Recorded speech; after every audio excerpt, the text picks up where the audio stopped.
Olá, está começando pela TV Mackenzie mais um Café Pensamento, o programa para aqueles que não têm medo de debate. Hoje nós temos aqui a presença da professora Clotilde Pérez, que é professora da ECA USP e também da PUC. Hoje nós vamos falar sobre o tema de mídia. O que é? Aliás, professora, o que é mídia? Para começar. Para começar. Bom, primeiro, obrigada, Paulo, pelo convite para estar aqui hoje conversando um pouquinho, sem medo de debate, não é? Enfim, o tema não é simples, não é? A gente vê que a evolução, né, da concepção de mídia ainda não está parada, quer dizer, está num super movimento, né? Então, tudo que a gente tinha como grande referência de mídia estava sempre relacionado à ideia de veículo, não é? Então, mídia, veículo, né, era a concepção mais naturalizada que a gente veículo tinha. Em que aspecto, professora? Só para a gente poder, para o nosso telespectador, compreender. Claro, a ideia de canais, né? Então a gente pensava na TV, a gente pensava no rádio, depois a gente pensou na internet. Então são TV, rádio, internet são veículos, são mídias, tanto que a gente usava até no plural, né?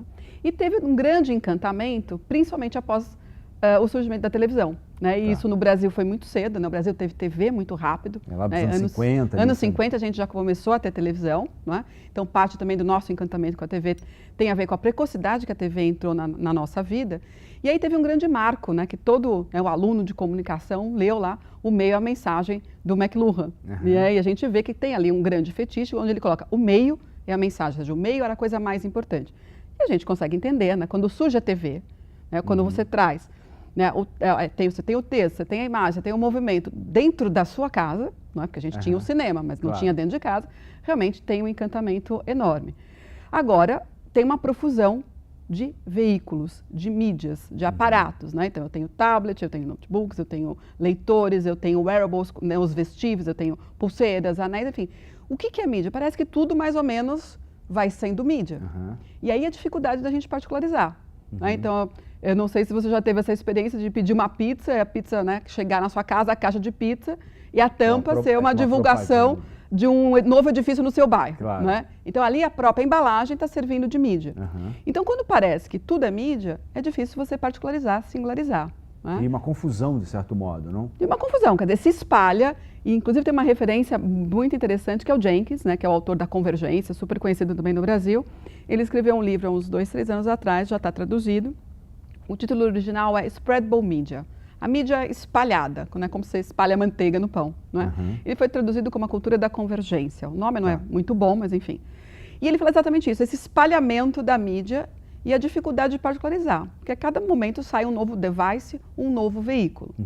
E aí a gente tem todo um trabalho no grupo de pesquisa, né, ou seja, uma reflexão teórica implicada. Qual é o grupo de pesquisa, professora? É o GESC, que é o Grupo de Estudos Semióticos em Comunicação, Cultura e Consumo. Né? Um grupo que está assim, já bastante consolidado e que busca, né, entender... É formado por professores, alunos de pós-graduação, tem alunos de graduação, tem estagiários, tem aluno de iniciação científica, não só da USP e da PUC, mas enfim, tem professores de outras universidades, pesquisadores, é um grupo bastante, enfim, grande, que vem se consolidando na pesquisa nessa tríade entre a comunicação, a cultura e consumo. E evidente, um dos nossos interesses é pensar mídia. E a gente vem nesse processo já há bastante tempo, conversando com especialistas, professores teóricos, conversando com diretores de mídia, né? Gestores de mídia dos veículos, tentando entender o que será que é mídia hoje. E sempre assim, quando a gente faz a pergunta, fica aquela lacuna. Bom, mídia... Né? Fica parecendo que é tudo, né? Parece que é tudo. E aí cria, como eu estava falando, essa confusão, né? E qual o impacto? Quer dizer, claro, vocês estão pesquisando, tentando verificar ou poder conceber esse novo fenômeno dessa mídia que vai se espalhando. Mas como é que a senhora vê o impacto disso no público, de modo geral? O público não fica confuso?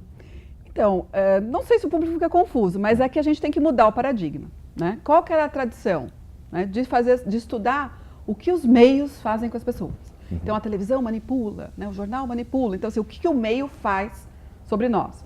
O que a gente tem que mudar o paradigma, né? O que as pessoas fazem com os meios? Então, esta mudança, né, a gente tem que fazer, tem que superar isso. Por quê? A gente é muito mais autoral. De fato, quando a gente pensa na TV, tinha um nível de passividade enorme. As pessoas ficavam diante da televisão. Depois melhorou um pouquinho com o controle remoto, né? Então você passou a ter algum tipo de ação ali. Mas hoje não é assim, né? A gente não é passivo diante dos meios. Então, assim, o nosso olhar como pesquisador, ou mesmo um gestor de mídia, é olhar muito como as pessoas lidam, como que elas incorporam os devices na sua vida cotidiana. Então tem um lado autoral também, né? Porque a gente organiza os conteúdos, a gente vai buscar curadorias, a gente não tem condições de dar conta de tudo. Porque é um excesso absurdo, não é? Porque inclusive a senhora esteve há pouco tempo aqui no Mackenzie, dando uma palestra, e justamente surgiu essa questão do aquele que está consumindo mídia ser autoral, e aí surgiu muito que a senhora acabou de falar, que é a curadoria. Como é que é isso? Como é que o público ele pode se tornar curador? Curador no sentido já tradicional que a gente tem de artes, né? Quando a gente faz uma curadoria, a gente escolhe, quer dizer, o curador escolhe o que vai fazer, o que vai para montar de uma exposição de arte. Mas como é que se dá isso na prática dessa autoria, nesse sentido do público ser curador? Quer dizer, e aí ele passa de um momento que ele era passivo e agora ser ativo. Agora, minha pergunta é, como é que ele foi tantos anos acostumado a estar nessa instância da passividade e agora ele se torna sujeito? Professora, como é que a senhora vê isso? Então, acho que, enfim, realmente é um processo que foi muito rápido, não é? Se a gente olhar a televisão dos anos 50, porque hoje tudo muito rápido, né? O que a gente percebe é que esse movimento, apesar de rápido, ele veio caminhando, não foi absolutamente abrupto, mas acelerado pelo digital. Né? Porque o digital é que te dá essa possibilidade de manejar, de criar, de ser realmente curador de si mesmo. Então, é claro que um primeiro momento a gente vive no excesso. Claro que sim. Só que a gente aprendeu a lidar com o excesso, que é o exemplo que eu sempre falo do trânsito. Né? Ninguém mais reclama do trânsito. E não é porque o trânsito melhorou. É porque a gente aprendeu a lidar com esse excesso todo. A gente foi contornando. Então eu vou morar mais perto do trabalho, eu vou trabalhar em casa, eu vou colocar meu filho numa escola aqui do lado. Enfim, a gente foi contornando. É um pouco isso. Quer dizer, primeiro teve um grande excesso, né? Uma confusão, um excesso de informação, sem saber muito, né, o que fazer. Depois a gente foi buscando. Primeiro, curadorias, vamos dizer assim, institucionais. Então, os veículos também passaram a ser, né, mais ainda, sempre foram, mais ainda curadores. Pessoas que viraram curadores. Né, moda, enfim, várias áreas. Claro. Blogueiros. Então eu vou ler esse aqui porque esse cara é bacana, esse cara é interessante. E o que a gente percebe é nós mesmos somos curadores, né, onde a gente vai separando os conteúdos pelas afinidades, por aquilo que é relevante para a gente. A gente não tem mais o deslumbramento, vou dar conta de tudo. Né? Claro, até porque é impossível. Né? Agora, de fato, tem aí processos de escolha e às vezes tem aí processos de sofrimento. Né? A escolha também implica de perder coisas, né? Mas a gente percebe, foi um caminho relativamente rápido, construído pouco a pouco, e que eu acho que hoje está muito nesse manejo das mídias de acordo com a afinidade, com aquilo que é relevante para a gente. Então a gente é mais autor, e sendo autor é meio que assim, é uma vacina contra os excessos, né? Isso aqui me interessa, então é isso aqui que eu vou ler, não é? Então acho que esse caminho ele é interessante. E o que a gente percebe, tentando, né, não fugir do conceito de mídia, a gente percebe um movimento, né, assim, uma certa, direcionando um pouco para uma saída do fetiche do meio, que, né, muito instaurado como aquela obra referencial do McLuhan, do meio é a mensagem, caminhando muito para linguagem, que no mercado se fala conteúdo. Né? Então, isso sim, né, parece que é um caminho de total relevância. Então, meio que tanto faz o veículo, até porque daqui a pouco tem outro, daqui a pouco tem outro, daqui a pouco tem outro, o que eu tenho que pensar é na mensagem, o que eu tenho que pensar é no conteúdo. Onde ele vai navegar, trafegar e de que maneira ele vai ser consumido, realmente, de fato, meio que tanto faz. Então, isso pressupõe uma mudança de paradigma, de pensar como as pessoas usam os meios, muito mais que como, né, o meio interfere na pessoa, por um lado, e por outro, vamos pensar os nossos alunos de comunicação, de publicidade, jornalismo, seja lá o que for, das artes. Né? Coloca uma dinâmica completamente diferente. Porque ele já tem que pensar um conteúdo não a partir do veículo. Não é? Porque era assim, eu fazia conteúdo para TV, eu fazia conteúdo para rádio, ou então eu usava a palavrinha adaptar. Né? Então você fazia para a TV, adaptava para o rádio. Você fazia para o rádio, adaptava para impresso. Essa palavra adaptar ainda existe, usada, mas não é o ideal. O ideal é você pensar a relevância do conteúdo e que ele seja, enfim, seja possível você manejar nos diferentes veículos, devices, mídias, porque assim, né, você não está preso às características, vamos dizer, do meio. Então, mas me parece, professora, que aí se cria uma nova problemática, né? Que é o conteúdo ou linguagem e os meios. Ou seja, se anteriormente havia essas adaptações, agora eu tenho que criar uma mensagem para cada meio. Isso, então, não dificulta, seja o profissional, seja o que está recebendo, né, o público. Eu queria aprofundar essa questão, mas eu queria aprofundar essa questão no nosso próximo bloco e você continua aqui com a gente com o Café Pensamento.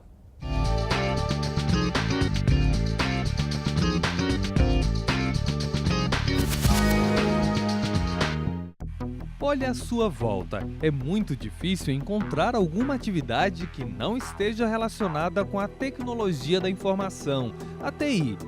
Vendas, produção industrial, finanças, você depende dela em casa, quando usa o celular, em qualquer lugar. Mas nada disso funciona sozinho. É preciso ter gente muito capacitada para garantir que essa estrutura funcione de forma eficiente. São profissionais com excelente remuneração e altamente requisitados. É um mercado com enorme carência de profissionais. Estão sobrando vagas. Quer fazer parte desse mercado? Então faça um curso superior na área de TI no Mackenzie. São 3 opções. Ciência da computação. Você aprende a criar soluções essenciais para o funcionamento de sistemas informatizados, como ferramentas de processamento e armazenamento de dados, programas de segurança, entre outros. Sistemas de informação. Aqui se formam os profissionais que criam os mais diversos aplicativos e programas para computadores, sites, celulares. Aqui eles também desenvolvem habilidades de gestão de setores de informática. Tecnologia em análise e desenvolvimento de sistemas. É um curso mais rápido, de perfil técnico, que também forma especialistas em criação de programas e aplicativos. É uma forma ágil de se habilitar para o mercado. Em todos os cursos, você tem à disposição uma infraestrutura de altíssimo nível. Aprenda teoria e prática de forma dinâmica, em sintonia com todas as inovações da área. Você ainda pode participar de cursos extracurriculares para aprender novas tecnologias. E o Mackenzie mantém parceria com grandes empresas de tecnologia, que garante oportunidades únicas. Temos também cursos extras e laboratórios ultramodernos para desenvolver aplicativos para mobile com bolsas auxílio e equipamentos cedidos aos alunos selecionados. É por isso que os 3 cursos têm um incrível índice de empregabilidade.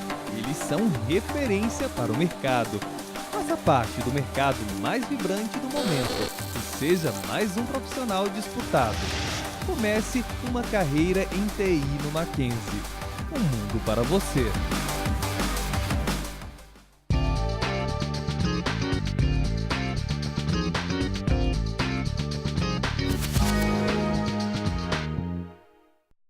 Olá, estamos de volta ao Café Pensamento, hoje com a professora Clotilde Pérez, da ECA USP e também da PUC São Paulo, e nós estamos falando sobre a questão desse novo conceito de mídia.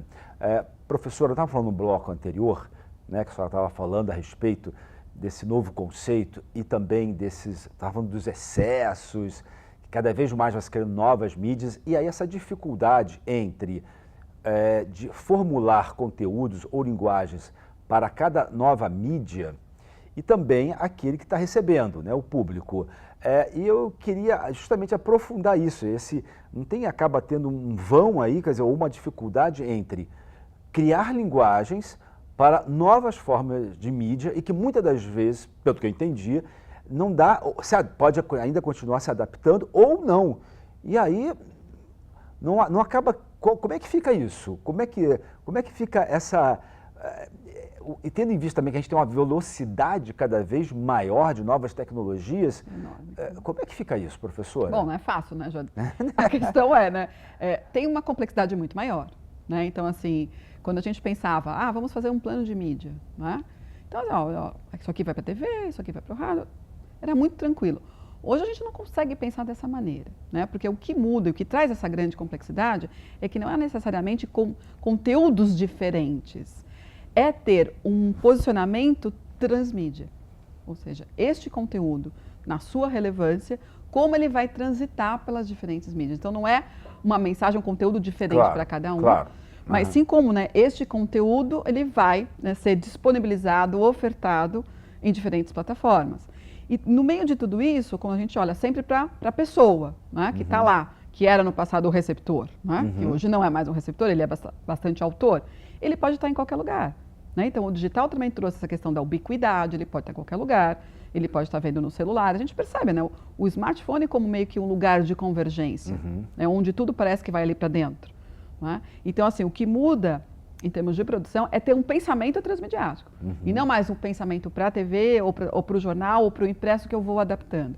Mas já pensar nessa paisagem midiática, porque realmente é uma paisagem midiática muito mais plural, muito mais imprevisível. Então, aquela ideia de, né, que idade, renda, né, normalmente vai fazer, tem esse tipo de comportamento. Acabou. Acabou, né? Absolutamente acabou. Né? Quer dizer, idade e comportamento já foi.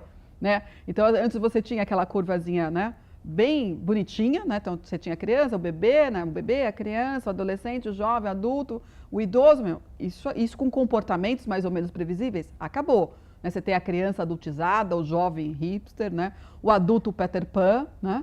Enfim, o idoso com comportamento infantil, enfim. Mas isso não cria um desespero para o profissional, professor? Claro que sim, é muito mais difícil, muito mais complexo em termos de competências, em termos de posicionamento, né? Vamos dizer, como produtor, e esse produtor que tem que ser aberto. E as escolas estão dando conta disso, da formação? Eu acho que já tem uma reflexão bem interessante. As melhores escolas de comunicação, publicidade, jornalismo, enfim, estão pensando nisso. Acho que isso é parte também da discussão das novas diretrizes, né, curriculares, como também preparar esse aluno para um mundo mais complexo, muito mais volátil, onde as coisas não são tão previsíveis como eram antes, né? Então, a gente pensar a noção de target, né? O próprio target era uma coisa bem tranquila, né? Homem, o alvo, círculos concêntricos com uma flechinha, porque o alvo estava lá esperando ser atingido. Hoje ninguém está esperando ser atingido coisa nenhuma. Claro. É? E nesse aspecto, né, já que a senhora estava falando a respeito agora de como que, tendo em vista essa complexidade, né, da mídia como ela se encontra, e pensar isso, né, uma linguagem que pode ser trans e que vai passando. E a senhora trocou a respeito do homem, né, uma questão também antropológica, né? Ou seja, nós não temos mais um conceito fechado, como você falou, homens de 50 anos têm tal comportamento, e agora acabou isso, né? Então, nesse aspecto, também, quem lida com as mídias não precisa, então, cada vez mais investigar ou fazer a pergunta: o que é o homem? O que significa ser homem? Né? Quer dizer, ser humano nessa nossa temporalidade em que não há mais conceitos fechados, né? O homem é assim, mulher assado, tal idade. Enfim, como é que fica essa questão do humano? Então, quando a gente vai, né, pensar no encaminhamento para onde está indo mídia, vai passar por aí. Né? E aí a referência vem da própria filosofia. Né? Um autor que a gente acompanha bastante é o Sloterdijk. E o Sloterdijk vai meio que dar uma dica no terceiro livro dele, ele criou a metáfora das esferas. No Esferas 3, que ele vai falar da espuma, né, como uma grande metáfora, ele vai ali, para mim, fica a dica. Né? O Sloterdijk traz a dica para a gente de que, de fato, né, as mídias estão caminhando para uma integração entre o profundo conhecimento sobre o humano, dentro, né, do que é tempo e espaço, não só da temporalidade, mas esse esgarçar do espaço também que a gente teve com o digital. Então, conhecer profundamente esse homem, para saber o que é relevante, o que é importante para ele, buscar suas afinidades, e uma rede técnica. Né? Então, assim, a gente vê aí a questão do Big Data, dos algoritmos. Então, parece que o caminho da mídia é esse encontro, que o Sloterdijk chama de antropotécnico. Não é? Então, é um profundo conhecimento sobre o humano, não é? Com uma técnica também extremamente sofisticada. Então, se a gente olhar, não dá... Eu sempre falava para os meus alunos de publicidade, olha, vocês terminam publicidade, vocês vão estudar antropologia. Né? Então, agora eu falo, vocês vão estudar antropologia, engenharia também, e computação também, né? Ou matemática. Porque, de fato, é nesse Aí encontro... pira a cabeça do garoto, né? Mas o que é ótimo também, né?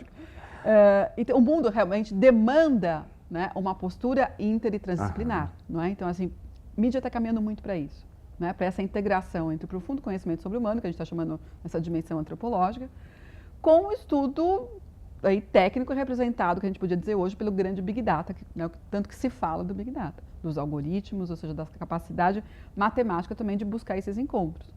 Né? Então, acho que mídia está caminhando bem para isso. Só para a gente esclarecer, esse Big Data, como é que para o nosso público entender melhor, o que significa isso numa prática? Na prática, vou dar um exemplo, né? Quando eu sempre comprei livro pela internet, porque eu achava que tinha baixo risco, né? Deixa eu testar isso aqui do e-commerce de livro. Então, eu entrava lá num site de uma livraria qualquer, escolhia lá um livro, comprava um livro do Bauman. Isso 10 anos atrás, normalmente vinha ali um pop-upzinho na minha tela, dizendo, você que comprou esse livro do Bauman, tem esse outro livro do Bauman também, não é?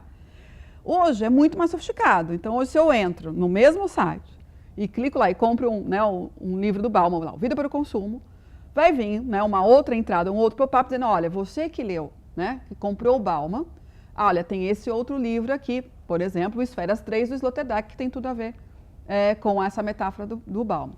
Então, isso é uma inteligência, é um algoritmo, né, que rastreou meu comportamento ali. Tá. Não só esse autor leia também esse, não é? Mas entendeu que busca eu estou fazendo ali dentro. Então, isso é uma inteligência, vamos dizer assim, algorítmica, né, que consegue não só ficar no óbvio. Então, você que comprou isso também deve comprar isso. Você que comprou a massa de macarrão deve comprar o molho de tomate.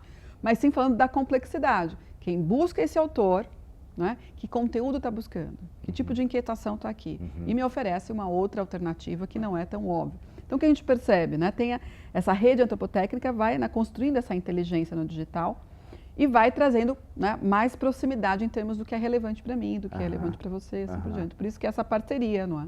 Tá. Então, nesse aspecto aí que nós estamos falando, dessa necessidade, ao mesmo tempo, da formação dos alunos, bem como dos pesquisadores, de estarem preocupados com essa relação do comportamento humano, né? E nesse aspecto, olha, eu tenho eu compro um determinado livro e me dá abertura para temas.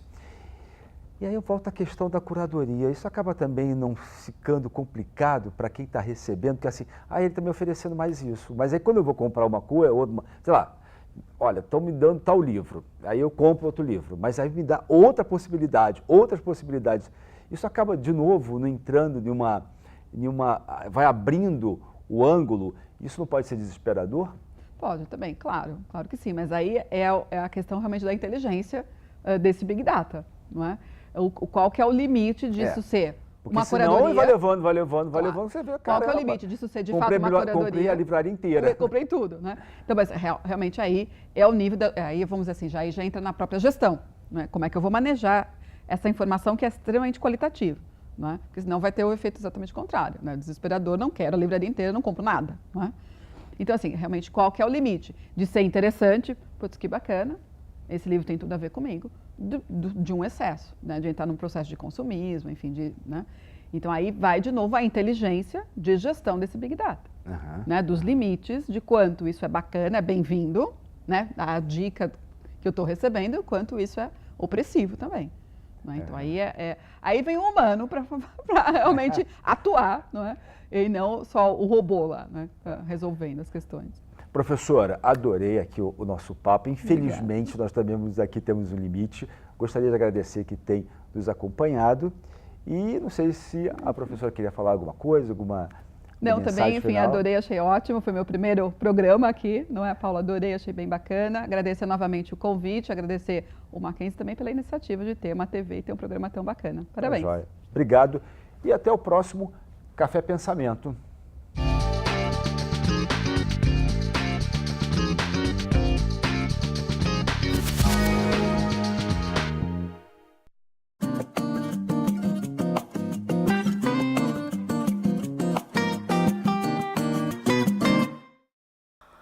Olá, pessoal!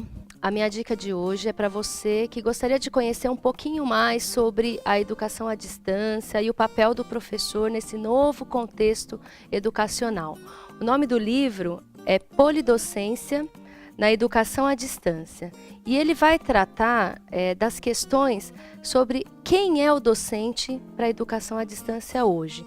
A gente tem muitos estudos, muitas vezes teóricos, mas esse grupo de professores, o autor organizador é o Daniel Mill, ele traz vários capítulos que vão explicando passo a passo como é que funciona essa nova concepção de educação que precisa que o docente atue com vários outros atores. Então, para quem tem interesse nessa área, como é que eu vou, como professor, lidar com várias equipes de trabalho, qual que é o papel de cada um, qual que é a importância dessa nova modalidade no contexto educacional, fica a dica. Leia Polidocência na Educação à Distância. Tchau!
Presbiteriano Mackenzie, mostrando caminhos.